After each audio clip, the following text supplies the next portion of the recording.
The World Refugee Day is commemorated every year on the 20th June to recall our common humanity.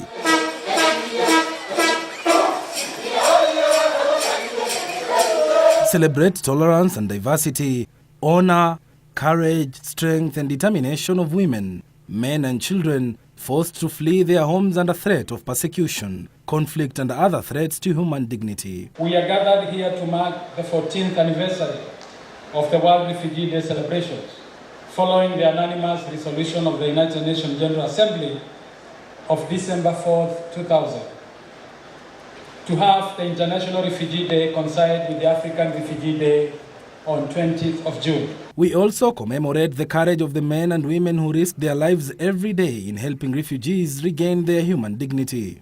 This is a day to reflect on what we have done and evaluate our efforts so as to improve on the inputs to help our fellow humans. This is a very important day for refugees, asylum seekers, host country, the international community and the humanitarian agencies involved in the refugee work to take stock of the effort made by various actors to create conditions for eventual return of the refugees to their homeland. Kakuma Refugee Camp, which is located 746 kilometers from Kenya's capital city, Nairobi, was established in 1992 to serve Sudanese refugees.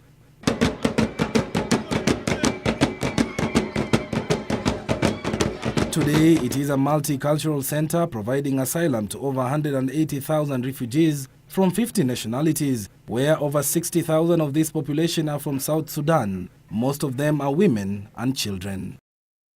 Kakuma is home to 184,449 refugees and asylum seekers. 103,642, that is 56%, are children. As the World Refugee Day approached, the activities of the World Refugee Week kicked off with a talent show at Kawangware for refugees in the urban areas to showcase their talents in fashion, music, among other sectors on the 11th of June with a media breakfast at the Intercontinental Hotel Nairobi, which brought together many refugee management actors in addressing the issues affecting refugees in Kenya. On 17th June, a business forum was organized where exhibitors, mainly from the refugee community, showed their prowess in entrepreneurship by displaying their different merchandise. Different speakers stressed the need for Kenya to handle refugees humanly. Ker Diwani, a Hollywood actor, graced the occasion. The government of Kenya was represented by Mr. Joseph Irungu, the PS Interior and the Commissioner for Refugees Affairs, Mr. Haron C. Komen, in the occasion. Thank you so much even for the way this today has been really organized. That is much better than last year. And I really thank you, UNHCR and our other partners for the way this event has been done today.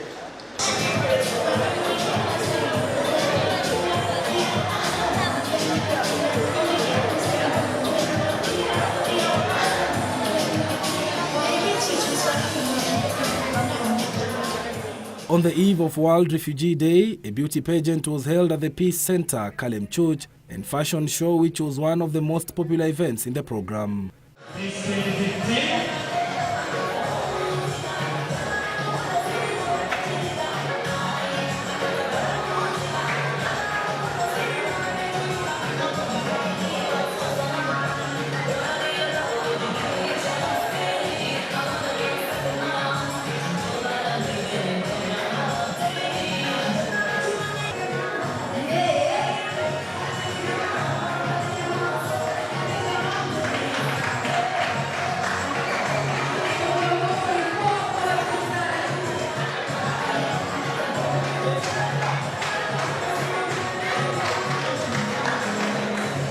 At the same time, the governor of Turkana County led the celebrations of the establishment of the new Kalobeyei camp, where a splendid display of Turkana traditional dances took place. Our motivation has been the spirit of East Africa, to ensure there is free movement of our people, to encourage access to economic opportunities and to enterprise development so as to improve the conditions of our people. The Turkana County and Kalobeyei in particular are very rich with great potential, and if we provide the necessary support, if we provide the necessary infrastructure, everybody can benefit, and especially the youth. I've heard the concerns that have been raised in relation to security, and we will continue as part of the Security Partnership Program to make sure that there is sufficient resources to strengthen and reinforce the security in this region in particular and in the county in general.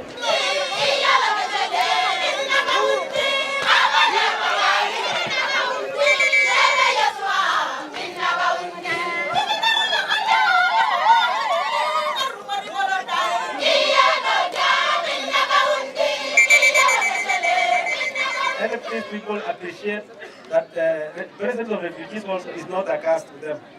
So mimi hiyo hakikisho yangu na napenda kama utavunja sijui nitaniita mwongo, siwezi kuvunja wakati wangu nitakapokuwa mkuu wa idara hiyo. Napenda kusema tunataka 70% opportunities ikuwe nyinyi. We want equal opportunities for the boys and also girls.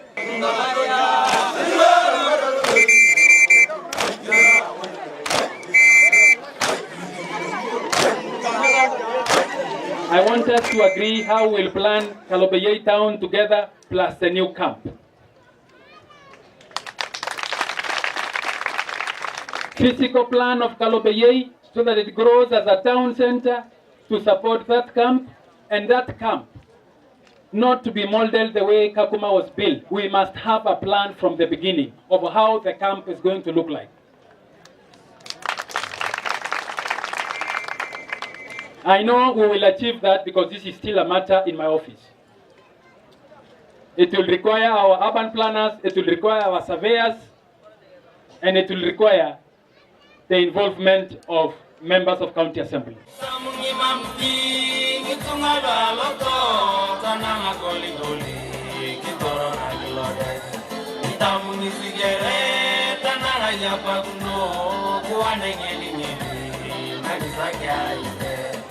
The community was happy to host refugees, though they were quick to stress through their leaders that they should be considered for employment opportunities and infrastructure development as the refugees enjoy those goodies. I'm happy that the new camp is going to be a model camp, and I want the quality.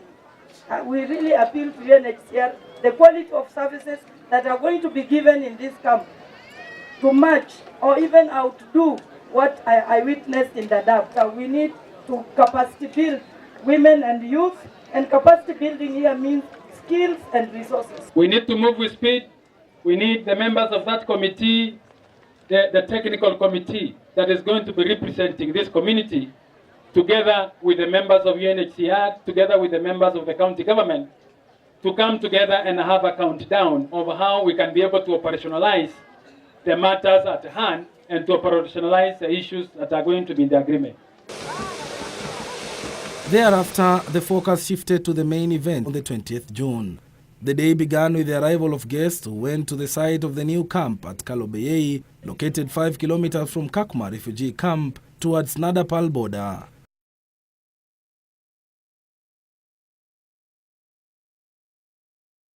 Again, Governor Josephat Nanok of Turkana County was the guest of honor during the celebrations. Governor of Turkana County, as our guest of honor, we thank you very much for gracing this occasion. The governor stressed the need to include the host community in development and to stick on the agreement they made with the UNHCR and the central government. He cautioned that mistakes of Kakuma refugee camp should not be repeated. Feeder routes into and outside the camps, both the Kakuma camp and the new Kalobeyei camp, should also be a component coming up with the new camp. And we will all appreciate the importance of a good accessibility for the camp on normal occasions and times of emergencies. The central government, through a speech by CS Ministry of Interior and Coordination of National Government, was also read. The CS said that a bill to amend the Refugee Act of 2006 was in Senate for discussion. The government, through the Department of Refugee Affairs, is putting in place a mechanism to streamline the management of refugees in the country to ensure that only those who deserve to be given refugee status get into the refugee camps. The Refugee Appeals Board has been put in place as a recourse for asylum seekers who have been rejected during the refugee status determination process. This will facilitate clearing of the RISD backlog due to lack of appeal mechanism. After all legal avenues have been exploited by the asylum seekers, the government will deport anyone who does not deserve the refugee status. This arrangement will make it easier to root out asylum shoppers and unwanted elements from the country, some of whom have been involved in criminal activities while disguising as refugees. At its completion, it would come in handy in removing the loopholes in the Refugee Act of 2006. A refugee policy was also being fast-tracked to ensure that there were permanent guidelines in the management of refugees in Kenya. He stressed that refugee management is the role of the state, and that was the reason why the government, through the Department of Refugee Affairs, was gradually taking up refugee management in the country. Kenya has for decades been promoting an open-door policy in the management of asylum seekers and refugees. As signatory to the International Conventions on Refugees, Kenya has been host to over 385,000 refugees from more than 36 nationalities, most of whom come from the Federal Republic of Somalia and Southern Sudan. He appealed for support for Somalia to stabilize, to allow her people go back and rebuild their country. Somalia is gradually becoming stable, and it is high time that its people went back home to participate in the reconstruction of their country.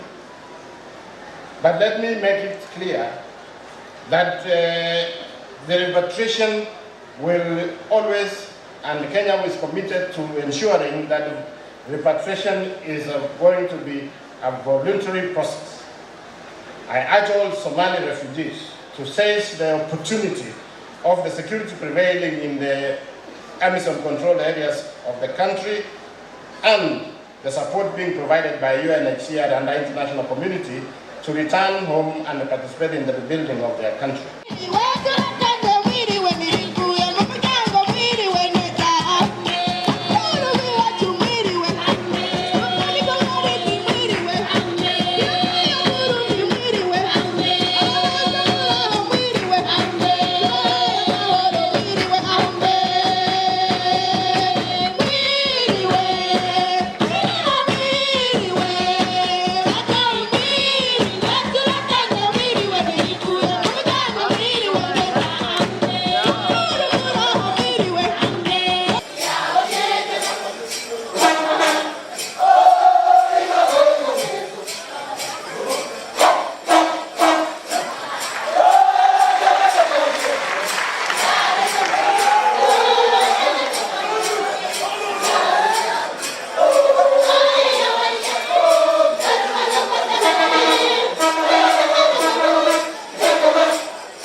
The theme for this year, Get to Know Refugees, People Like You and Me, underscores the important fact that refugees are human beings like you and me. Get to know refugees, people like you and me. This was the theme for this year. Therefore stresses that refugees are human vulnerable and who needed our help to regain their human dignity.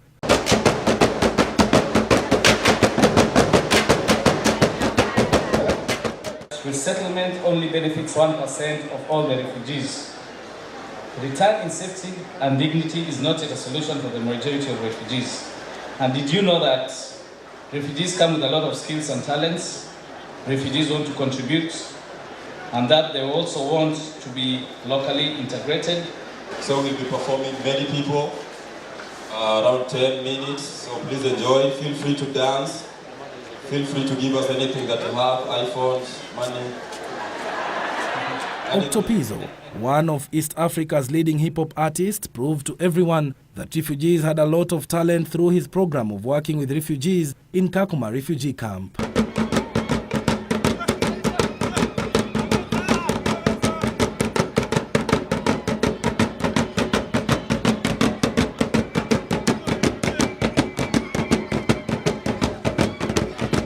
He has been helping refugee groups and young people in different categories to identify and develop their talents.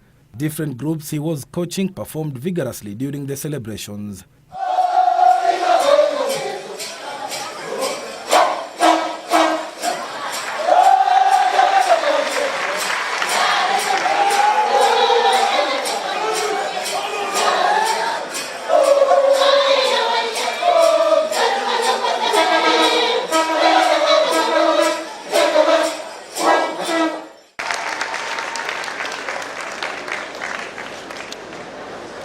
Thank you, everybody. Gail Duani, a former refugee and a Hollywood actor, was christened as the UNHCR Goodwill Ambassador during the celebrations. Ostrich feathers is a special one given to a very important man in the society, and as his title goes, it goes with the title of, the meaning of the dressing. He's an ostrich man. Stand up.